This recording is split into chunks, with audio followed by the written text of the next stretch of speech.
Hello students and all of my viewers, welcome to my channel Sanis Adhyay।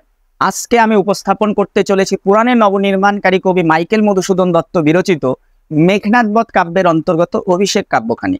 তোমরা এবছর যারা মাধ্যমিক দিচ্ছ, তোমাদের সিলেবাসের মধ্যে যে কবিতাখানা উপস্থাপন করা হয়েছে সেখানে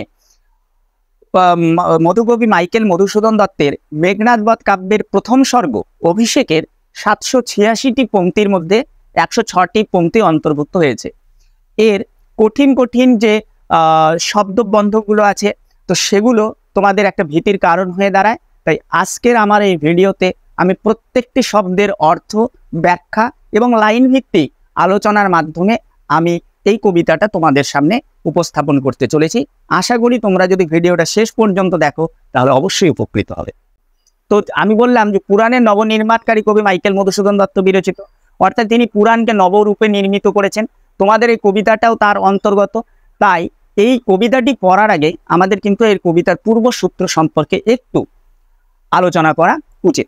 তাই সেই আলোচনার সূত্রে উঠে আসছে যে লঙ্কেশ্বর রাবণ তার অপকৃতি, তার ভ্রান্ত যুদ্ধনীতি এবং তার ভুল সিদ্ধান্তের জন্য ঘোর একটা কাল সমরের সম্মুখীন হচ্ছে। সেই সমর কি? অর্থাৎ রামচন্দ্র সীতাকে হরণ করেছে তার বোন সুপর্ণাখার অপমানের প্রতিশোধ নিতে। তার ফলে সে রামচন্দ্রের মতো যোদ্ধার সাথে সে যুদ্ধের সম্মুখীন হতে চলেছে এবং সেই যুদ্ধে সে সম্মুখীন অলরেডি হয়ে গেছে। এবং এই যুদ্ধে তার ভ্রান্ত যুদ্ধনীতির ফলে সে তার ভাই প্রবল পরাক্রমী কুম্ভকর্ণকে হারিয়েছে এবং অতঃপর রামচন্দ্রের সাথে যুদ্ধের সম্মুখীন হয়ে তার ছোট ছেলে বীরবাহুরও মৃত্যু হয়েছে। তো বীরবাহুর এই মৃত্যুর খবর যখন রাবণের স্ত্রী চিত্রাঙ্গদার কাছে পৌঁছেছে, তখন ভরা সভাসদ মাঝে চিত্রাঙ্গদা কঠোর এবং ক্রূর বাক্যবাণে রাবণকে নানানভাবে তিনি অপমানিত করেছেন এবং লাঞ্ছিত করেছেন। তো রাবণ এবং তিনি একজন পিতা হয়েও এত বড় যোদ্ধা হয়ে যেহেতু নিজে যুদ্ধে না গিয়ে তার ছেলে বীরবাহুকে যুদ্ধে পাঠিয়েছেন, তো সেই ঘোর লাঞ্ছনা তার বিরুদ্ধে লাগানো হয়েছে এবং সেই অপমানের জবাব দেবার জন্য রাবণ রামচন্দ্রের সাথে যুদ্ধে উদ্যত হতে হয়েছেন এবং তিনি তার লঙ্কার যে সৈন্য সামন্ত যোদ্ধা মহাবলী মহারথী যা ছিল সবার সাথে তিনি রামচন্দ্রের সাথে যুদ্ধ করতে প্রবৃত্ত হতে চলেছেন। তো রাবণের সেই যুদ্ধ সজ্জায় যে লঙ্কার যে জলধি অর্থাৎ সমুদ্র সেটা কেঁপে উঠেছে এবং সেই কম্পন অনুভব করেছেন বরুণ দেবের স্ত্রী বারুণী। এবং এই কম্পন অনুভূত করে তিনি তার সখী অর্থাৎ বারুণী দেবী তার সখী মুরলাকে সেই কম্পনের কারণ জানার জন্য আদেশ দিয়েছেন। তো সেই আদেশে মুরলা রাক্ষস বংশের রাজলক্ষ্মীর কাছে সেই কারণ জানার উদ্দেশ্যে গেছেন। তখন রাক্ষস বংশের রাজলক্ষ্মী তারা জানিয়েছেন যে রাবণের এই অপকৃত অর্থাৎ সীতাহরণ থেকে শুরু করে রাবণের ভ্রান্ত যুদ্ধনীতিতেই রাবণের আজকে এই ঘোর দুর্দিনের সম্মুখীন হয়েছে। তখন মুরলা রাজলক্ষ্মীকে অবগত করেছেন যে রাবণের এই ঘোর কাল সময়ে মেঘনাদ কোথায়। তো সেই প্রশ্নের উত্তরে রাজলক্ষ্মী বলেছিলেন যে মেঘনাদ আগের যুদ্ধে ক্লান্ত হয়ে আজ তিনি তার স্ত্রী প্রমীলার সাথে প্রমোদ কাননে আলাপচারিতা এবং বিলাস ব্যাসনে ব্যস্ত। তো তখন মুরলা রাজলক্ষ্মীকে রাবণের এই কালো সময়ে ছেলে হিসেবে এবং মহাবীর মেঘনাদের কর্তব্য সম্পর্কে সচেতন করায় রাজলক্ষ্মী মেঘনাদের ধাত্রীমাতা প্রভাসা রাক্ষসীর ছদ্মবেশ ধারণ করে যেই প্রমোদ কাননে অর্থাৎ যেই ভবনে মেঘনাদ এবং তার স্ত্রী প্রমীলা বিলাস ব্যাসনে এবং আলাপচারিতায় মত্ত সেখানে প্রবেশ করেছেন এবং সেখান থেকেই এই কবিতার সূত্রপাত। সো স্টুডেন্টস, আমরা পড়াটা শুরু করছি। কনক আসনে ত্যাজি বীরেন্দ্র কেশরী ইন্দ্রজিৎ প্রণমিয়া ধাত্রীর চরণে কহিলা, কি হেতু মাত গতি তব আজি এ ভবনে, কহ দাসে লঙ্কার কুশল। অর্থাৎ আমরা জানি কনক শব্দের অর্থ সোনা, আসন শব্দের অর্থ সিংহাসন, অর্থাৎ সোনার আসন ত্যাজি ত্যাগ করে। বীরেন্দ্র কেশরী ইন্দ্রজিৎ, ইন্দ্রকে জয় করেছে যিনি তিনি ইন্দ্রজিৎ অর্থাৎ মেঘনাদের কথা বলা হয়েছে। এবং বীরেন্দ্র শব্দের অর্থ হচ্ছে বীর শ্রেষ্ঠ এবং কেশর অর্থাৎ সিংহের যে কেশর থাকে অর্থাৎ ইন্দ্রজিৎকে যেন বীর শ্রেষ্ঠ রূপে বনের রাজা সিংহের সাথে কল্পনা করেছেন কবি মাইকেল মধুসূদন দত্ত। প্রণমিয়া ধাত্রীর চরণে কহিলা, অর্থাৎ তার ধাত্রীমাতা প্রভাষা রাক্ষসী, অর্থাৎ আমরা জানি রাক্ষস বংশে রাজলক্ষ্মী, তিনি প্রভাষার ছদ্মবেশ ধারণ করে গেছেন, তার চরণে তার পায়ে মাথা ঠেকিয়ে প্রণাম করে বলেছেন, কি হেতু মাতো, কি কারণে মা গতি তব আজি এ ভবনে, তুমি এই ভবনে অর্থাৎ যেখানে তোমার পুত্র এবং পুত্রবধূ একটু আলাপচারিতায় ব্যস্ত, তুমি সেখানে এসেছো, কেননা বিশেষ কোনো কারণ ছাড়া তার মা এখানে আসবে না, সেটা মেঘনাদ খুব ভালো করেই জানতো। এবং মেঘনাদ পুত্র হিসেবে, বীর হিসেবে কিন্তু তার সার্থকতা অমোঘ এবং অসীম। কহ দাসে লঙ্কার কুশল, কারণ সে কি, সে একজন সেনাপতি, রাবণের সেনাপতি, এবং তিনি রাবণের বড় ছেলে, এবং বীর হিসেবে তার শ্রেষ্ঠত্বের প্রমাণ আমরা পেয়েছি।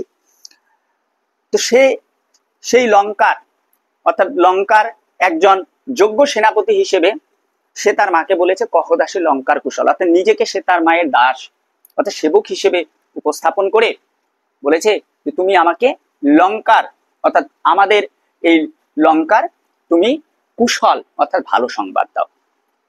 এক্ষেত্রে আমরা বুঝতে পারছি যে মাইকেল মধুসূদন দত্ত কর্তৃক প্রদত্ত বা চিত্রিত যে চরিত্র মেঘনাদ, তিনি কতটা পুত্র হিসেবে তার শ্রেষ্ঠত্বের, তার বিশালতার, তার হৃদয়ের গভীরতার এবং ব্যাপকতার তিনি প্রমাণ দিয়েছেন। শিরোচ্চুম্বী অম্বুরাশি শিরোচ্চুম্বী অর্থাৎ মাথায় চুম্বন করে ছদ্মবেশী অম্বুরাশি সুতা উত্তরিলা, হাই পুত্র কি আর কহিব কনক লঙ্কার দশা। ছদ্মবেশী আমরা জানি যেখানে রাজলক্ষ্মী তিনি কিন্তু প্রভাষার ছদ্মবেশ ধারণ করেছেন। অম্বুরাশি, অম্বু শব্দের অর্থ জল, জলরাশি বলতে সমুদ্র, সুতা শব্দের অর্থ কন্যা, উত্তরিলা উত্তর দিলেন। কেন আমরা জানি সমুদ্র মন্থনের সময় যতগুলো শ্রেষ্ঠ শ্রেষ্ঠ জিনিস উঠেছে তার মধ্যে সব থেকে দামি সম্পদ ছিলেন লক্ষ্মী দেবী।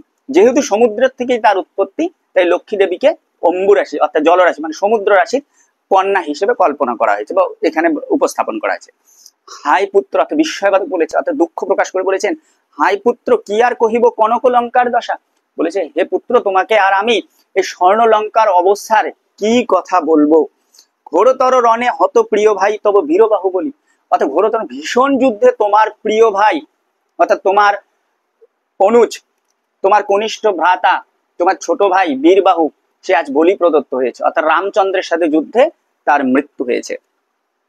তার শোকে মহাশোকী রাক্ষসাধিপতি অর্থাৎ রাক্ষস যোগ অধিপতি অর্থাৎ রাক্ষস বংশের অধিপতি রাজা অর্থাৎ রাবণের কথা বলেছেন। তার শোকে অর্থাৎ বীরবাহুর শোকে শোকগ্রস্ত হয়ে সে কিন্তু মহাশোকী হয়েছেন। সসৈন্যে সাজেন আজি যুঝিতে আপনি, তাই সে সৈন্য সামন্ত সহযোগে সে রামচন্দ্রের সঙ্গে যুঝিতে অর্থাৎ যুদ্ধ করতে কিন্তু একাই যাচ্ছেন অর্থাৎ নিজেই যাচ্ছেন। জিজ্ঞাসিলা মহাবাহু বিস্ময় মানিয়া, মহাবাহু শব্দের অর্থ বীর, জিজ্ঞাসিলা শব্দে জিজ্ঞেস করলেন অর্থাৎ প্রভাষা, সেই ছদ্মবেশী প্রভাষাকে রাক্ষসীকে জিজ্ঞেস করলেন।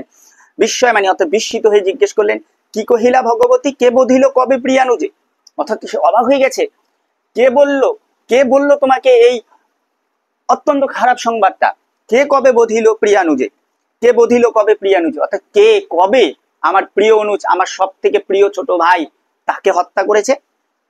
নিসারণে সংহারিনু আমি রঘুবরে, আমি তো নিসারণ অর্থাৎ রাত্রিকালীন যুদ্ধেই আমি সেই রঘুবর অর্থাৎ রামচন্দ্রকে তো আমি কি করেছি, আমি সংহার করেছি অর্থাৎ আমি তাকে মেরে ফেলেছি। খণ্ড খণ্ড করিয়া কাটিনু বরশি প্রচন্ড স্বর বৈরী দলে, আর শত্রুদের মাঝে আমি এত স্বর অর্থাৎ তীর বর্ষণ করেছি যে তারা সেই তীরের খণ্ড খণ্ড করে তারা কাটা পড়েছে। তো রামচন্দ্র ব্যতীত এমন কোনো বীর নেই যে বীরবাহুকে হত্যা করতে পারে, রামচন্দ্র ব্যতীত এমন কোনো বীর নেই, এমন কোনো রাজা নেই যে লঙ্কার প্রতি সে চোখ তুলে তাকাতে পারে। আর সেই রামচন্দ্রকে তো আমি রাত্রিবেলার যুদ্ধে আমি হত্যা করেছি, তাকে খণ্ড খণ্ড করে কেটেছি। রামচন্দ্র এবং তার সমস্ত বানর সেনা সহ অযোধ্যার সেনাদের, অযোধ্যা সেনা নয় বানর সেনা, সে বানর সেনাদের তো আমি খণ্ড খণ্ড করে কেটেছি। তাহলে কে কোন বীর যে আমার ভাই প্রিয় ভাই বীরবাহুকে হত্যা করেছে? তবে এ বার্তা, এই অদ্ভুত বার্তা জননী কোথা পাইলে তুমি, শীঘ্র কহ দাসে, বার্তা শব্দের খবর, তাই এই অদ্ভুত খবরটা, এই অবিশ্বাস্য খবরটা তুমি কোথায় পেলে? তুমি তাড়াতাড়ি তোমার এই সেবক, কেননা আমরা জানি অর্থাৎ সে হতে পারে ধাত্রী মাতা, জন্মদাত্রী মাতা না হতে পারে, কিন্তু তবুও অভিষেক যে লঙ্কেশ্বর রাবণের পুত্র, তার মধ্যে বিন্দুমাত্র কিন্তু কোনো অহংকারের কোনো রেশ এখানে নেই। সে কিন্তু তার সেবক হিসেবে নিজেকে কল্পনা করে বলেছেন যে তুমি এই অদ্ভুত খবরটা কোথায় পেলে। রত্নাকর রত্নোত্তম ইন্দিরা সুন্দরী উত্তরীলা। রত্নাকর শব্দের অর্থ সমুদ্র, আর রত্নোত্তম মানে রত্নদের মধ্যে উত্তমা, অর্থাৎ রত্নোত্তমা। কেন? আমরা জানি যে সমুদ্র মন্থনের সময় যেই সব উত্তম উত্তম রত্ন সম্পদ উঠেছিল, সে ইন্দ্রের বজ্র থেকে শুরু করে ঐরাবত, তার মধ্যে কিন্তু শ্রেষ্ঠ ছিল এই ইন্দিরা সুন্দরী অর্থাৎ লক্ষ্মী দেবী। এই যেখানে এখানে আমি জানি রাক্ষস বংশের যে রাজলক্ষ্মী তিনি প্রভাসার ছদ্মবেশে গেছেন, তো সেই ছদ্মবেশী ইন্দিরা সুন্দরী উত্তরীলা এবার উত্তর দিলেন, হাই পুত্র মায়াবী মানব সীতাপতি। এবার বলেছে হাই, আবার বিশ্বকবি বলেছে হাই পুত্র, তুমি রামচন্দ্র সম্পর্কে তুমি টোটাল বা তুমি সম্পূর্ণ জ্ঞানী নও। রামচন্দ্র একটা মায়াবী মানব, তার অর্থে তার জাদুকরী শক্তি আছে, তার মায়াবী শক্তি আছে। তব স্বরে বাঁচিল, অর্থাৎ তোমার স্বর অর্থাৎ তোমার তীরের আঘাতে তুমি যে ভেবেছো যে মৃত্যু হয়েছে, আসলে সে তার মৃত্যু হয়নি, সে বেঁচে গেছে। যাও তুমি তরা করি, অর্থাৎ তুমি তরা শব্দের অর্থ তাড়াতাড়ি, তাই তুমি তাড়াতাড়ি করে তুমি সেখানে যাও। রক্ষ রক্ষ কুলমান। প্রথম দেখো এখানে দুটো রক্ষ আছে। প্রথম রক্ষ শব্দের অর্থ হচ্ছে রক্ষা করো, আর দ্বিতীয় রক্ষ যেখানে বিসর্গ আছে সেটা শব্দের অর্থ হচ্ছে রাক্ষস কুলমান, অর্থাৎ তুমি যাও তাড়াতাড়ি সেখানে যাও আর এই রাক্ষস কুলের রাক্ষস বংশের মর্যাদা তুমি রক্ষা করো। এ কালো সমরে রক্ষ চূড়ামণি, এই ভয়ঙ্কর সময় যখন আমাদের একজনের পর একজন যোদ্ধা নিহত হচ্ছেন, শহীদ হচ্ছেন, সেই ভয়ঙ্কর কালো সমরে তুমি যাও গিয়ে রক্ষ চূড়ামণি। আমরা জানি যে রক্ষ চূড়ামণি বলতে রাক্ষসদের শ্রেষ্ঠ অর্থাৎ রাবণকে বোঝানো হয়েছে, অর্থাৎ লঙ্কেশ্বর রাবণকে বোঝানো হচ্ছে। তুমি গিয়ে রাবণকে বাঁচাও, তুমি তার পাশে গিয়ে দাঁড়াও। ছিরিলা কুসুম দাম রোষে মহাবলী মেঘনাথ। এ কথা শুনে মেঘনাথ প্রচন্ড ক্ষিপ্ত হয়ে গেছেন, এবং আমি বললাম যে তিনি তার স্ত্রী উর্মিলার সাথে প্রমোদ কাননে ব্যস্ত ছিলেন। তো সেখানে আমরা জানি যে প্রেমের অন্যতম বাহন হলো ফুল, সেই ফুলের যে কুসুম দাম, সেই মেঘনাথ হয়তো যেটা প্রমিলা কর্তৃক তাকে দেওয়া হয়েছিল সেই ফুল সে কিন্তু প্রচন্ড রোষে প্রচন্ড রেগে সে ছিঁড়ে ফেলেছে। ফেলাইয়া কনক বলায় দুলে ডুবে। কনক শব্দের অর্থ সোনা, তার হাতের মধ্যে যে সোনার বালা ছিল, আমরা কিন্তু দেখি, আমরা এখন সিরিয়ালে দেখতে পাই, টিভিতে দেখতে পাই যে পূর্বতন অর্থাৎ আগের রাজাদের সাজসজ্জায় কিন্তু বালার থেকে শুরু করে যে মুকুট এগুলোর আমরা জানি। তো তার হাতেও এই রকমের বালা ছিল, সে কি করলো ফেলাইয়া কনক বলায় দূরে, সে কিন্তু তার হাতের যে কনক সোনার বলায় সে কিন্তু কি করেছে সেটা দূরে ফেলে দিয়েছে। কেন? কারণ এই কালো সময়ে এই ফুল কনক বলায় তার শোভায় না। তার কি শোভায়? তার শোভায় তার পিঠের মধ্যে তুন, তীর এবং হাতের মধ্যে ধনুক। পদতলে পড়িয়া শোভিল কুণ্ডল, অর্থাৎ তার পায়ের তলায় যে কুণ্ডল, অর্থাৎ সে কি করলো পায়ের তলায় পড়েও সে কিন্তু তার সৌন্দর্য বিস্তার করলো। যথা অশোকের ফুল অশোকের তলে আভাময়, যেমন করে অশোক গাছের তলায় তার ফুল পড়েও যেমন করে তার আভা ছড়ায়, তার সৌন্দর্য ছড়ায়। ধিক মোড়ে কহিলা গম্ভীরে কুমার ধিক মোড়ে। এবার সে গম্ভীরে অর্থাৎ গাম্ভীর্য সহকারে কুমার অর্থাৎ মেঘনাথ সে নিজেই নিজেকে ধিক্কার জানাচ্ছে। কেন? কারণ এই কালো সময় তার লঙ্কার মধ্যে উপস্থিত হয়েছে, অথচ সে তার স্ত্রী প্রমিলার সাথে সে প্রমোদ কাননে ব্যস্ত। একজন ক্ষত্রিয় রাজপুত্রে ক্ষত্রিয় সেনাপতির এটা কখনোই মানায় না, যেটা মেঘনাথ করে ফেলেছে নিজের অজ্ঞানতা বশত। তাই সে নিজেকে ধিক্কার জানাচ্ছে, হাত ধিক মোড়ে। অর্থাৎ এই কথাটার মাঝখানে কিন্তু আমরা তার প্রবল বীরত্বের একটা পরিচয় পাই। বৈরী দল বেড়ে স্বর্ণলঙ্কা, বৈরী শব্দের অর্থ শত্রু, শত্রু দল বাড়তে বাড়তে স্বর্ণলঙ্কায় এসে পৌঁছেছে। এটা আমি বামা দল মাঝে, আর আমি এখানে স্ত্রী লোকের মাঝে বসে প্রমোদ কাননে ব্যস্ত। আমি তাদের সাথে স্ত্রী লোকের মাঝখানে বসে আমি তাদের সাথে গল্প গুজবে আলাপচারিতায় সময় কাটাচ্ছি। আমার মতো একটা ক্ষত্রিয় বীরের কি এটা শোভায়? কখনোই নয়। এই কি সাজে আমারে, এটা কি আমাকে শোভায়? না, এটা কখনোই আমাকে শোভায় না।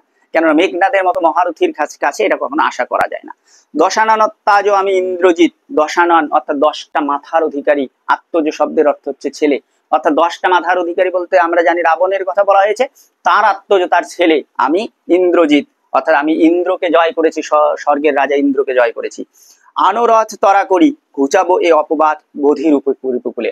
অর্থাৎ আমার প্রিয় ভাই হত হয়েছে, আমার কাকু আমার কাকা কুম্ভকর্ণ নিহত হয়েছে, তাই যাও তুমি যে তাড়াতাড়ি আমার রথ নিয়ে আসো। কেননা আমরা জানি ইন্দ্রজিৎ মহারথী ছিলেন, অর্থাৎ তিনি রথে চড়ে তীর এবং ধনুক নিয়ে যুদ্ধ করতেন। তাই বলেছে যে যাও তাড়াতাড়ি আমার রথ নিয়ে আসো, আমি রিপুকুল অর্থাৎ আমি সৈন্য, আমার যে শত্রু দল অর্থাৎ রামচন্দ্র এবং তার বানর সেনাকে আমি হত্যা করে আমি এই আমার উপর যে অপবাদ, যে এই ঘোর সময় আমি রাবণের পাশে না থেকে, আমার পিতার পাশে না থেকে আমি বামাদল মাঝে ব্যস্ত, সেই অপবাদ আমি আজকে তাদের মৃত্যুর সাজা দিয়ে সেই অপবাদ আমি আজকে ঘুচিয়ে দেব, অর্থাৎ শেষ করে দেব।